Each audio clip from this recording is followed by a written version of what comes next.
kulanka soo dhamaaday qiimeyn markaan ku sameeyay 6 waxyaabood 6 ka lixaad waxa ii fadhiyo ama aan soo qaatay ama aan ku riyaaqay kubadiisa ku weeraro dhax soo galo ciyaaro attack qayb qaato gacan ka taagay waaye sanadkan waxaan u qiimeeyay inuu dhali doono ugu yaraan competition ko dhan Champions League aan noqoto FA Cup Premier League 40 goals aan nahay sidaan aan ku qiyaasay waayo wuxuu ciyaari karaa garab bidix garab midig striker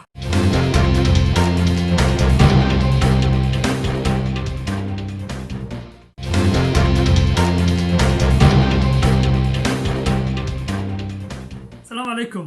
ورحمة الله وبركاته channel ka daawanaysid waa caagane channel haddii aad nagu cusub tahay subscribe ka dhagno si aad iyo aad u maasan tahay lagaada noo muhiim fikirkaada aad iyo aad kaaga mahad celina haddii aad hore ila joogtay welcome back another video aan ku bilaawno videogeena Chelsea 4 Sheffield 1 big game kulan muhiim ahaa loo baahnaa in lagu soo gabagabeeyo before international break in la badiyo weliba guriga iyadoo lagu ciyaarayo waxaan kasii jeclaa clean sheet inay ka dhacdo balse gool ay naga dhaliyaan dhibaato ma lahan Chelsea markaa fiirisid iyo Premier League so far Premier League season sida u bilaaday waa unbelievable waxaan caadi ahayn waxaan leenahay unbelievable haddii aad Chelsea fan tahay xidigaada maalmaha ku shidan yihiin magaalada noo shidan haddii ay magaalada ku shidan tahay committee-ga hoos igu qor asxaabtaada haddii ay magaalada ku shidan tahay saaxiib magaalada adiga iska leh Chelsea always waxa waaye Chelsea come on aan leenahay waxaan ka baran karnaa kulankii 4-1 kusoo dhamaaday ee Chelsea iyo Sheffield haddii waxaan ka cudur daarnaa videogan haddii kusoo gaaro isniinta habeenkeeda amase talaadada subaxdeeda iga raali ahaw leydaan soo geli doonaa waayo Sundayda tomorrow waxaan leeyahay busy mashquulaan ahay edit kama gaaro intaas waa cudurdaar raali noqda maantay maxaan ka baran doonaa mase maxaan ka baranay kulankii soo dhamaaday ee ahaa Sheffield United 1 Chelsea 4 lix waxyaaboodaan ka baranay sida aan ila tahay sida aan markaa qiimeeyay ama kulanka soo dhamaaday qiimeyn markaan ku sameeyay lix waxyaabood 6 hadda ku soo dhawaada lixda waxyaabood boxka number 1 waxaa noogu jiro Hakim Ziyech magic left foot unbelievable bidix waalan ayaa la wataa ninkaas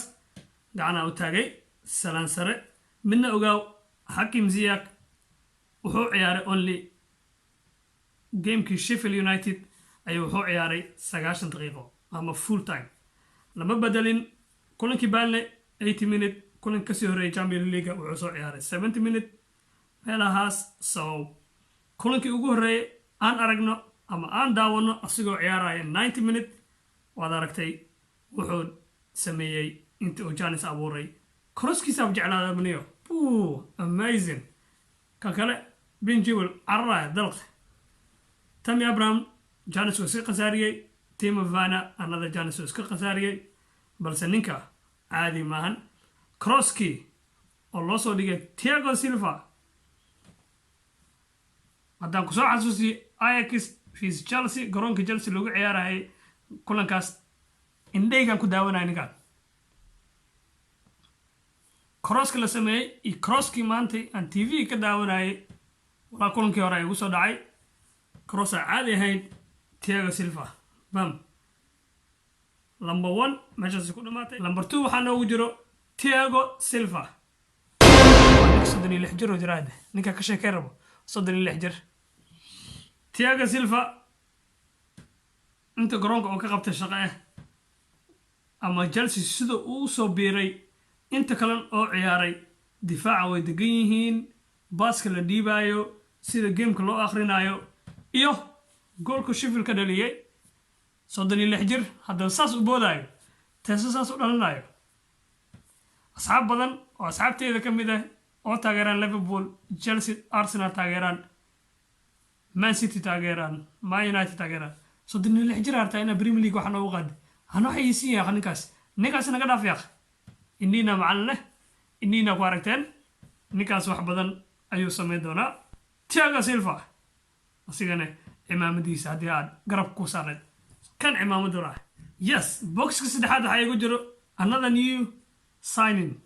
Ben Chilwell saxiixa cusub lafbaaga aan ka raysanay aan ku degnay haddii aan Chelsea nahay difaacinu noo xasilay crosskiisa balasku weerarkiisa siduu gameka u akhrinayo siduu weerarka ugu qayb qaadanayo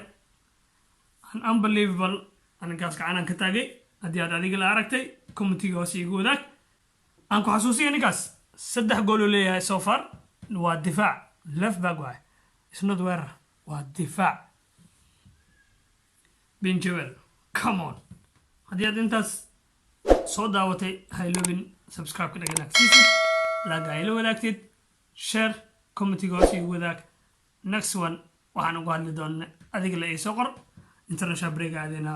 so Chelsea waxaan leenahay so far so good numberka afraad waxaa igu jiro Tammy Abraham last season wuxuu ahaa top scorer Chelsea ninkii ugu shinaay Chelsea xaaladaada ku jirtay ninkii wax badan u qabtay number 9 ayuu xirnay sanadkan number 9 uu weli xiran yahay waa academiga Tammy Abraham booska uu buuxi karaa haddii uu Timo Werner la waayo Ziyech la waayo Pulisic la waayo ataka sanadkan haddii ay la aragtay kubadda waa la qabanaa waa la hay karaa last season haddii lugta la gafaaya kubadda ama uu controleynin ama waxba uu ahayn balse this season siduu tartanka uu qayb galo booskiisa uu ilaalsado kubad haysi difaaca u celi weerar ka qayb qaado hano aan ku xasuusiyo goolkii darow ahayn asigaa dhaliyay Tammy Abraham asigana waa wataa come on Tammy boxka shanaad ama kolomka shanaad waxaa igu jiro Timo goal ninkaasina gacan ka taagay waaye sanadkan waxaan u qiimeeyey inuu dhali doono ugu yaraan competitionka oo dhan Champions League ha noqoto FA Cup Premier League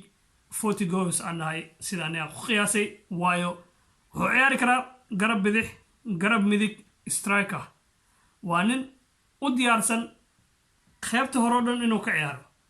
marka ninkaas gacanaan ka taagay orodkiisa enerjigiisa siduu boos u qaadanayo siduu ugu dhuumanayo difaacyada haddii aad daawato goolkii afraad ay Chelsea dhaliyaan waa la soo dhuuntay goormeel dimare dhac Timo Werner waa kuwa talaabta adigana waa saxiixii afraad ee ninkaas sanadkan waxaa u moodaa Chelsea dadka cusub la keenay iyo lacagta laga soo bixiyey in isku qiimo ay yihiin ama isku meel ay u socdaan so far seasonka waa cusub yahay wax badan ma dhihi karno balse seasonka waxaa la yidhi hore waxaa loo dhahay indhahaada macalin ah saxayada umlena ma zaman hoos igu qor adigana commentiga Timo Werner Timo go wax badan kaga kan lixaad waxaa ii fadhiyo ama aan soo qaatay ama aan ku riyaaqay kubadiisa ama aan daawashiisa aan ku raaxaystay kulankii hadda lasoo dhaafay ee Sheffield United waa Reece James Redburn inta ku weeraro dhax soo galo ciyaaro attack qayb qaato xoogiisa neelyaab waa lagu dhacaa gawar wala nin diyaarsan waa wala xoogan yaa saaxib James loo qaadaay ogsoonaane ninka waa academy lacag lagama soo bixin Chelsea made in Chelsea waa mafad Chelsea soo saartay kaasa soo qaatay booskayga lixaad asigana waan ku wataa garabka ay saaran tahay wax badan sanadka inaad jaftida rabaa saaxib horta ha ka sugin inuu ciyaaryahan soo galo carro no way dhab inta u socdaabti